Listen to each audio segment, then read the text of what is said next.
आज के समय में व्यक्ति का स्वस्थ रहना बहुत आवश्यक है और इसलिए रोज प्रतिदिन नहाना, समय से ब्रश करना, कटिंग समय से करना, हाथ के नाखून सप्ताह में 2 बार, पाँव के नाखून सप्ताह में 1 बार, ये ऐसी बात करें तो थोड़ा छोटा लगता है। सुनने वालों को भी हंसी आती कि ये सब तो हम करते ही हैं, इसलिए ये सुनने वालों का भी अपमान है। इतना सब ध्यान रखते ही हैं, स्वास्थ्य के लिए हम इन सब से थोड़ा ऊपर उठ करके बात करते हैं। तो एक कहावत सुनी होगी, पहला सुख निरोगी काया, दूसरा सुख घर में माया, तीसरा सुख पत्नी वता मधुर भाषणी नारी, चौथा सुख पुत्र आज्ञाकारी, अच्छा भोजन, अच्छा आवास और अच्छे लोगों का साथ। ये 7 प्रकार का सुख हमारे धर्म ग्रंथों में, पुराणों में, साहित्य में इसका वर्णन किया गया है।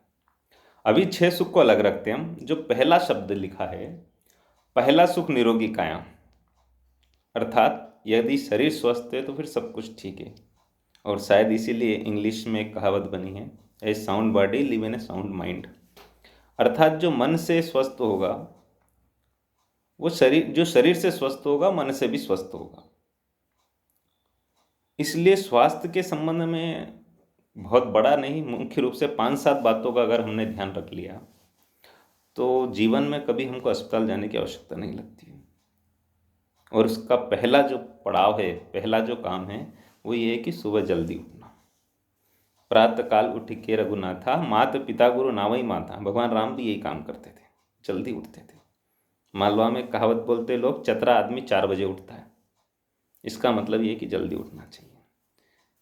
भगवान राम के वनवास के बाद जब भरत जी आए और कुछ लोगों को ऐसा लगा कि भगवान राम को वन भेजने में भरत जी का भी हाथ होगा, इनकी भी कोई मंशा होगी, तो भरत जी तरह तरह का के प्रश्न का जवाब देते और ये कहते कि अगर मेरी जरा सा भी इसमें मेरी इच्छा हो भगवान राम को वन भेजने में, तो मेरा ये हो जाए, मेरा वो हो जाए, मेरा ऐसा हो जाए, वैसा हो जाए। उसमें एक शब्द वो ये भी कहते हैं कि भगवान राम को वन भेजने में अगर मेरी इच्छा हो तो मुझे वो पाप लग जाए जो सूर्योदय होने के बाद उठने वाले को लगता है। इसका मतलब ये है कि सूर्योदय होने के बाद जो उठता है उसको कोई ना कोई पाप लगता है। साइंस भी इस बात को मानता है कि व्यक्ति को सूर्योदय के पहले उठ जाना चाहिए और सुबह का जो पानी रहता है वो कुनकुना पीना, गर्म पीना। क्योंकि प्राय देखा होगा, सबसे मजबूत दांत जो रहते हैं वो कुत्ते के रहते हैं, और कुत्ता कभी कोलगेट नहीं करता, फिर भी उसके दांत मजबूत रहते हैं। वो इसी कारण से रहते हैं कि वो अपना जो खान पान रहता है, ठंडा गर्म जिसको बोलते हैं, उसका विशेष ध्यान रखता है, इसलिए उसके दांत मजबूत होते हैं। और अगले स्टेप में जब हम नहाते हैं तो सर से नहाना चाहिए। होता क्या है, प्रातः आदमी पहले मुंह धो लेता है या हाथ धो लेता है या पाँव धो लेता है, लेकिन तर्क ये कहता है कि सर जो है वो ठंडा रहना चाहिए। कभी किसी से झगड़ा हो जाता है तब हम कहते भी हैं उसको कि थोड़ा दिमाग ठंडा रख भैया भी तेरा, मतलब सर ठंडा होना, सर जो है वो ठंडा रखना चाहिए। पाँव जो हैं वो व्यक्ति के गर्म होना चाहिए। जब कोई मरता है तब ऐसा उसको बोलते हैं कि पाँव ठंडे पड़ गए यार, इसके मतलब अब काम तमाम है। इसलिए पाँव को गर्म रखना, सर को ठंडा रखना। इसलिए नहाते समय भी इस बात को हमेशा ध्यान रखना चाहिए, सर से नहाना चाहिए। मतलब पहले का जो पानी रहता है वो सीधा सा माथे पे कुड़ना चाहिए। और 10-5 मिनट रोज का प्राणायाम, ये सबसे महत्वपूर्ण है स्वास्थ्य के लिए, क्योंकि वास्तव में सारा का सारा जो खेल है श्वास का है। हम सब जानते हैं सबसे ज़्यादा समय जिंदा रहता है कछुआ, और सबसे कम समय जिंदा रहता है कुत्ता। कुत्ते की मौत मरते हैं ना, लोग कहते हैं कुत्ते की मौत मरेगा, जल्दी मर जाता है और खराब स्थिति में मरता है। कछुआ सबसे ज़्यादा लंबा समय जीवन जीता। क्यों जीता है? कछुआ सबसे कम सांस लेता है, कुत्ते सबसे ज़्यादा सांस लेते, दिन भर करते रहते, इसलिए जल्दी मर जाते हैं। तो श्वास को रोकने का जो काम है प्राणायाम के माध्यम से ही सीख सकते हैं। और स्वास्थ्य के बारे में ध्यान रखने के लिए सबसे महत्वपूर्ण चीज़ है आहार। 32 दांत इंसान के मुख में होते हैं ऐसा कहते हैं। इसका मतलब ये कि एक निवाले को कम से कम 32 बार चबाना चाहिए।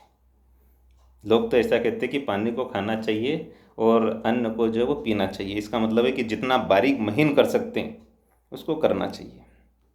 इसलिए स्वास्थ्य में खान पान का विशेष ध्यान है। काक चेष्टा बको ध्यानम, स्वान निद्रा अल्पाहारी ग्रह त्यागी, जो गुण बताए गए हैं व्यक्ति के, उसमें भी अल्पाहारी कहा गया उसको, कम खाना।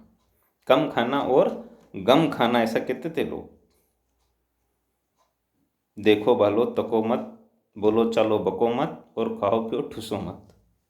मतलब जितनी आवश्यकता हो उससे कम खाना, कुछ भाग उसका बचा करके रखना। खान पान का हमारे स्वास्थ्य पर बहुत प्रभाव पड़ता है। इसलिए लोग कहते हैं कि जैसा खाएगा अन्न वैसा होगा मन, और जैसा पिएगा पानी वैसी होगी वाणी। खास करके खान पान का स्वास्थ्य पर बहुत फर्क पड़ता है, इसलिए बार बार नहीं खाना। जैसे घर में चावल बन रहे हैं, मान लो एक व्यक्ति चावल रख के चला गया, फिर कोई दूसरी महिला आई, उसमें थोड़ा चावल और डाल दिया, थोड़ी देर बाद कोई तीसरा आया, थोड़ा और डाल दिया, रिजल्ट क्या आएगा? जो सबसे पहले डाला उसका तो सत्यानाश हो जाएगा, जो बीच में डाला गया वो थोड़ा ठीक ठाक पक जाएगा, और जो सबसे लास्ट में डाला वो कच्चा रह जाएगा। हमारा शरीर भी वैसा ही है। सुबह चाय पी ली, फिर दूध पी लिया, फिर पोहे खा ली, फिर जलेबी खा ली, फिर खाना खा लिया, फिर फल खा ली। इस प्रकार का अगर इसमें बार बार चलता है तो वो पच नहीं पाता ठीक से, इसलिए उसका समय निर्धारित होना। चौका होता था पहले समय में घरों में, क्या खाना, कब खाना, क्यों खाना और कितना खाना, इन चार बातों का जहाँ ध्यान रखा जाता था उसको चौका कहते थे। आजकल चौका नहीं होता, अब तो किचन होता है, और किचन में तो हमेशा किचकिच ही होती रहती है, इसलिए उसका प्रभाव भी उस भोजन पर पड़ता है।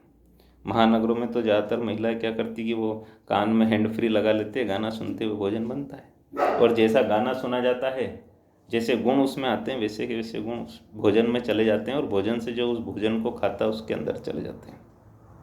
इसलिए शरीर ईश्वर का दिया हुआ है। हमारे घर में कोई गंदगी करता है थोड़ी सी तो हमको बुरा लगता है, ये शरीर ईश्वर का दिया है, इसमें इस शरीर में भी अगर कोई गंदगी डालता है तो ईश्वर को बुरा लगता है। इसलिए ईश्वर के दिए हुए इस शरीर को स्वस्थ रखना, साफ सुथरा रखना, ये हम सबका कर्तव्य है।